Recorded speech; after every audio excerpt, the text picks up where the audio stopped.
Doctor என்னன்னா madam Jayalalithaa மேடையில் பேசும்போது அவங்க கேட்டாங்க மோடியா லேடியா அப்படின்ட்டு. உங்கள் ஆதரவு இரட்டை இலைக்குத்தானே அப்படிம்பாங்க, அவங்களும் ஆமாம்பாங்க. இந்த ஒரு பாணியை டிஎம்கே செஞ்சது கிடையாது. நீங்க எங்களுக்கு தானே ஓட்டு போட போறீங்க அப்படியெல்லாம் கேட்டது கிடையாது. ஓட்டு போடுங்கன்ட்டு போயிடுவாங்க. விஜயனுடைய ஒவ்வொரு இந்த வேலூர்ல இருந்து அவர் ஆரம்பிச்சிருக்கிறார். அது எனக்கு ஒரு வாய்ப்பு கொடுப்பீங்க தானே, இந்த விஜய் நீங்க நம்புறீங்க தானே, உங்க ஒவ்வொரு வீட்லயும் விசில் சத்தம் கேட்கும் தானே, ஒவ்வொரு பூத்திலும் அந்த விசில் சத்தம் புயலா ஒலிக்கும் தானே, நீங்க எனக்கு தானே ஓட்டு போடுவீங்க இப்படின்னு கேட்கறதெல்லாம் இது ஏதாவது ஜனங்க மத்தியில ஏதாவது சைக்கலாஜிக்கலா இது வேலை செய்யுங்களா டாக்டர்? இது அறிவு இல்லை. ஒரு தலைவர் இவ்வளவு பேருக்கு தலைவர் அப்படின்னு சொல்லி அறிவிக்கப்படுற ஒருத்தருடைய இயல்பை பொறுத்து தான் அந்த கூட்டமே இயங்கும். தலைமை பண்பு வேணும் இல்லையா? தலைமை ஒரு பொண்ணை நீங்க காதலிக்கிறீங்கன்னு வச்சுங்க, நீ காதலிக்கிறியான்னு பொண்ணை கேட்டுட்டு இருந்தா அதுவே எனக்கு டவுட் இருக்கு போல இருக்குன்னு போயிடும். சரி, அது மாதிரிதான் மக்களுடைய நிலைமை இன்னைக்கு. இவருடைய இன்னைக்கு பேச்சை நான் பார்க்கும்போது நான் ஒவ்வொரு பேச்சையுமே பார்த்தேன். ஆரம்பத்தில் ஒரு விக்கிரவாண்டியில் பேசினது, வேலூரில் பேசினது, திருப்பி இந்த இடத்துல தஞ்சாவூரில் பேசும்போது, தஞ்சாவூருங்கிறது எங்களுடைய பக்கத்து மண் அப்படிங்கிறனால அங்கே விவசாயிகளும் இருப்பாங்க, மீனவர்களும் இருப்பாங்க. ஸோ இவருக்கு கொடுக்கறதே ஒரு கான்செப்ட் பேஸ்டாக கொடுக்குறாங்க போல இருக்கு ஸ்கிரிப்டே. ஏன்னா இப்படிதான் இங்கே பேசணும் அப்படின்னு சொல்லிட்டு அதனால அவர் தொட்டு பேசுறாரு. ஃபர்ஸ்ட் உணர்ச்சி வசப்படுறாரு, அப்புறம் டிஎம்கே எதிர்த்து நிறைய பேசுறாரு கொள்கை ரீதியா. விவசாயிகள் மட்டும் அவங்களுக்குரிய பயனை பத்தி பேசுறாரு. நான் விவசாயியா பிறக்கணும் அடுத்த பிறவியில் அப்படின்னு சொல்லிட்டு இந்த பிறவில நிறைய செய்யலாமே விவசாயிகளுக்கு.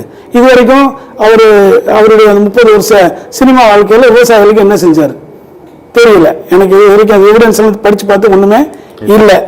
எதிர்கால அரசு வாக்குறுதிகள் சொல்லிட்டு ஒரு மினிமமா ஒரு 4-5 வாக்குறுதிகளை சொல்றாரு. இந்த வாக்குறுதிகள்லாம் ஆல்ரெடி எப்பவே நிறைவேற்றின வாக்குறுதிகள். இப்ப இளைஞர்களுக்கு இது புரியலையா, இல்ல இது அடிப்படையே என்னன்னு தெரியலையாங்கிறதுலாம் பெரிய கவலையா இருக்கு. படித்த மக்கள் எப்படி யோசிப்பாங்க?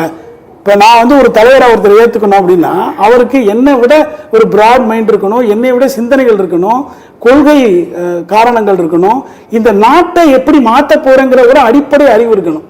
இதெல்லாம் பார்க்கும்போது நீங்க என்னை ஏத்துக்கிறீங்களா, விஜயை நம்புறீங்களா அப்படின்னா ஒரு நடிகர் அவருடைய அந்த இதுக்கு பட விழாவுக்கு போற இல்லையா, திறப்பு விழாவுக்கு போற இல்லையா, அப்படித்தான் இருக்கு. இது ரொம்ப ரொம்ப வருத்தமான விஷயமா இருக்குது. ஏன்னா இன்னைக்கு ஒரு பிரதர் சொன்னார், இந்த விஷயங்களை குடும்ப விஷயங்களை எங்கேயுமே பேசக்கூடாது. எனக்கு ஏற்படலாம், யாருக்கு வேணாலும் ஏற்படலாம், அது பொது வழியில பேசவே கூடாது. நான் கூட ஒரு வீடியோ ரிலீஸ் பண்ணியிருந்தேன், இருவரும் இணையணும் அப்படின்னு பேசியிருந்தேன். ஏன்னா இதுல இணையறதை தவிர மீதி எல்லாமே நடக்குது.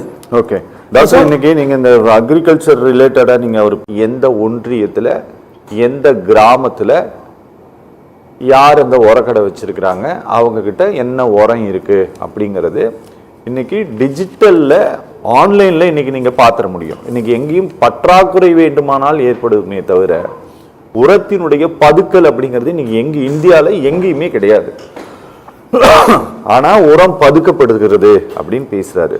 ஒருவேளை அவருக்கு இந்த விஷயங்கள் தெரியல அப்படின்னாலும் சொல்லப்படும் போது அது தவறுதலாக கம்யூனிகேட் அவரோட ஆகுறதா, அதையும் அவர் அப்படியே உண்மைன்னு நினைச்சு பேசுறாரா மேடைகள்ல? இல்ல, இப்ப நம்மகிட்ட ஒரு பேச்சுக்கு கொடுக்குறான்னு வச்சுக்கலாம். இப்ப நான் மேடை பேச்சுகள் அதிகமா பேசுவேன்.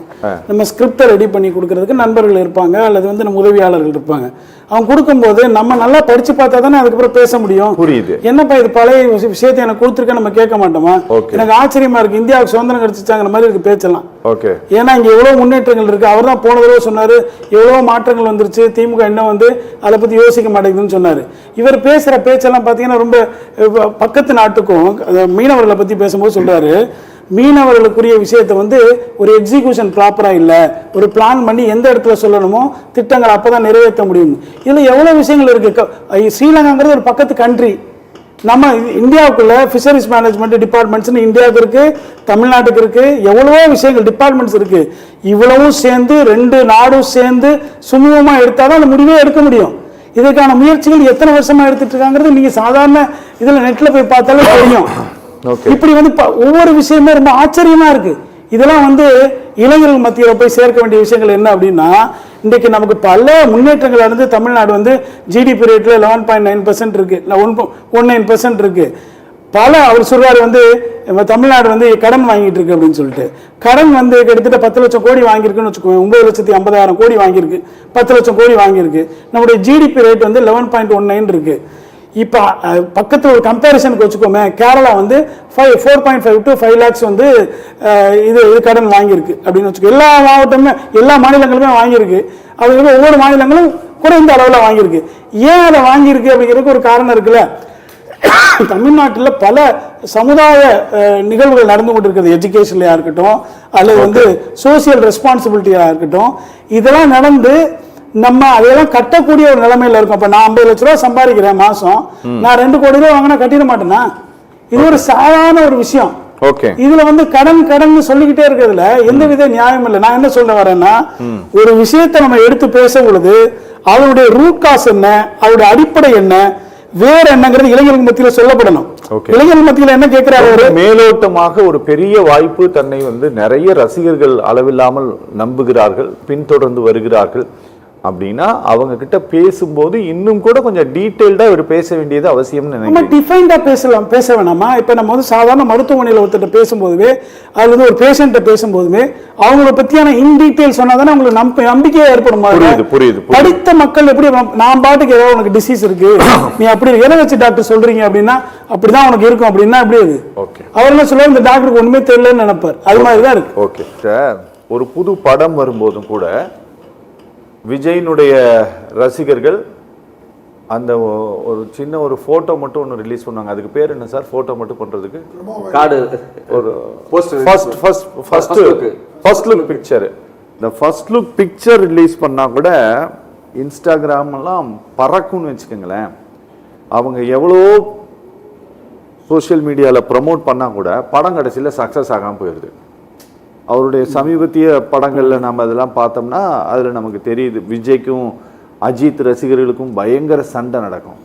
இப்போ என்ன நடந்துட்டு இருக்குதோ இதே தான் நடக்கும். ஆனால் இவர் அரசியல் அறிவிப்பை வெளியிட்ட பிறகு என்ன கொஞ்சம் கூடுதலாக என்ன சேஞ்ச் நடக்குது அப்படின்னா, ஒரு கொஞ்சம் ஒரு வெளியில் வர தொடங்கிய பிறகு கிரவுண்டில் இருக்கக்கூடிய மக்கள் கொஞ்சம் பேச தொடங்குறாங்க. விஜய் எங்கள் வீட்டில் ஒரு புள்ள, என் மூத்த புள்ள, எனக்கு என் குழந்தை கூட முக்கியம் இல்லை, எனக்கு விஜய் தான் முக்கியம், எனக்கு என்னோட கணவர் கூட முக்கியம் இல்லை, எனக்கு என்னோட விஜய் தான் எனக்கு, இப்படின்னு பேச தொடங்குறாங்க. இந்த குரல்கள் வெளிவர தொடங்குது. இது 2 வகையாக நான் பார்க்கிறேன். ஒன்று, இந்த மாதிரி வாய்ஸ் வெளியில் வருவது அப்படியான மனோநிலை கொண்டவர்களை இவர் பக்கம் இழுக்கும். இல்லைன்னா இது அப்படியே நெகட்டிவாக மாறும். இது எப்படி ஆவதற்கு கடைசியில் எப்படி ஆவதற்கு வாய்ப்பு இருக்கு டாக்டர் இது எலெக்ஷன்ல? இப்போ நான் ரொம்ப ஆச்சரியமான விஷயம் தான் அது. பல பெண்கள் வந்து இவர் மேல, அதாவது கணவன் முக்கியம் இல்ல சார், இருங்க சார், கொஞ்சம் பொறுமையா இருங்க சார். நீங்க கொஞ்சம் இல்ல என்னோட ஹஸ்பண்ட விட எனக்கு விஜய் முக்கியம் சொல்லிருக்காங்க. எல்லாமே ஸ்டேட்மெண்ட், நாங்க ஒண்ணும் வல்கரா பேசல, சொன்னதுதான் சார். இருங்க கணவரோட முக்கியம் சொல்ற அளவுக்கு சார் நீங்க பார்க்கல. நம்ம பெண்களை வந்து கொச்சப்படுத்த கூடாது சார். வாக்காளர் அரசியல் மாற்றி வேற இந்த மாதிரி பொது இடத்துல பேசக்கூடாது சார். நம்ம பெண்களை கொச்சப்படுத்தாதீங்க, தயவு செஞ்சு கொச்சப்படுத்தாதீங்க. அத்தனை உறவையும் சொன்னாங்க, கணவன் உறவை சொல்லல. You show me one video, I will surrender my life.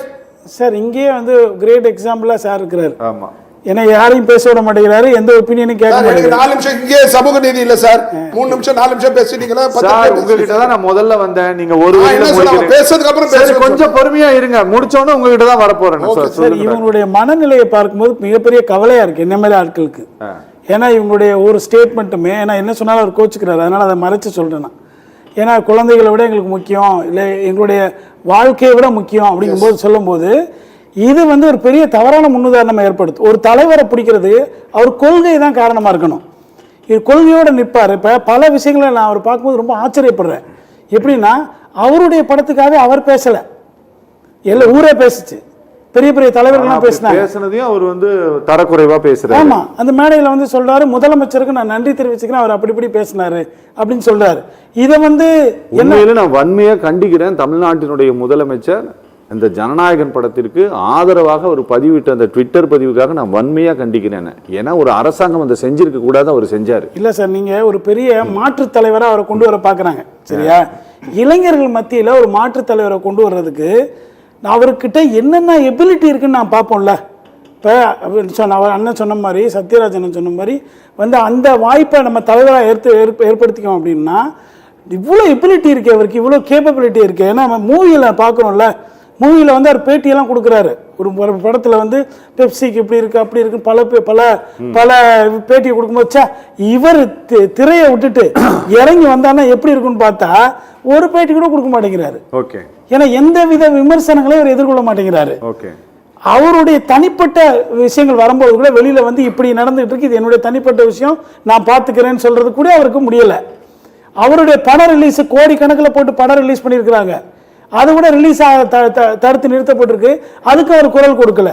இப்படிப்பட்ட நிலையில இருக்கக்கூடிய ஒரு தலைவர் எப்படி களத்தில் நின்று போராடுவார்? வைரமுத்து சொன்ன மாதிரி, நீ போகலாம் என்பவன் நிஜமான், வா போகலாம் என்பவன் தான் தலைவன். தலைவன் எந்த களத்துக்குமே வரமாட்டாரு.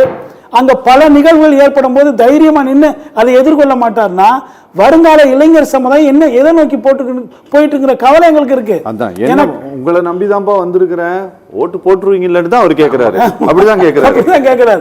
கேட்டுட்டு வேன்ல ஏறி போயிடுறாரு. ஓகே. அப்ப களத்துல நின்று எத்தனை பேர் அவர் சந்திக்கிறார். எது கேட்டாலும் இப்ப என்னோட நண்பர் கூட ரொம்ப டிவிக்கோட ரொம்ப அவர் பதவியில் இருக்கிறார், நிறைய இது. நான் கேட்பேன், உங்க தலைவர் எதுக்குமே வர மாட்டேங்கிறாரு, எப்படி நீங்க போராடுறீங்க? அதெல்லாம் வருவார் சார், வந்தார், நிறைய கடைசியா வருவார் சார். எங்க தலைவர் வந்தாலே கூட்டம் வந்துடும் சார். ஜெயிச்சதுக்கு பிறகு கிராம கிராமம் வரண்டிருக்காங்க சார். இதுல நான் நம்ம ராகுல் காந்தி அவர்களை பார்க்கும்போது, மோடி அவர்களை பார்க்கும்போதெல்லாம் அவங்க களத்துக்கு வர்றாங்கல்ல சார், களத்துக்கு போராடுறாங்களே. எல்லாரையும் விடுங்க சார், நம்ம முதலமைச்சர் எடுத்துங்க, டிப்யூட்டி சிஎம் எடுத்துங்க, எல்லாருமே களத்துல நின்று பாக்குறாங்கல்ல. அவங்களுக்கு கூட்டம் வராம இருக்கா என்ன? இப்ப திருச்சியில 10 லட்சம் பேர் கூட போறாங்கன்னு சொல்றாங்க, அந்த கூட்டத்துக்கு முதலமைச்சர் போக மாட்டாரா என்ன? இப்ப பல குறிப்பேடுகள் எப்படி இருக்குன்னா, இவரை பார்த்து தான் சட்டை போடுறாங்க, இவரை பார்த்து தான் பேண்ட் போடுறாங்க, இவரை பார்த்து தான் நடந்து போறாங்கிற மாதிரி இமேஜ் செட் ஆகிட்டே இருக்கு. இது தமிழக அரசியலுக்கு மிகப்பெரிய ஆபத்தை தான் ஏற்படுத்தும். மூன்றாவது களத்துக்கு பஸ் நல்ல பஸ்ஸா இருக்கலாம், உள்ள போய் பார்த்தா சீட்டே இல்லைன்னா எப்படி பஸ்ல போக முடியும்?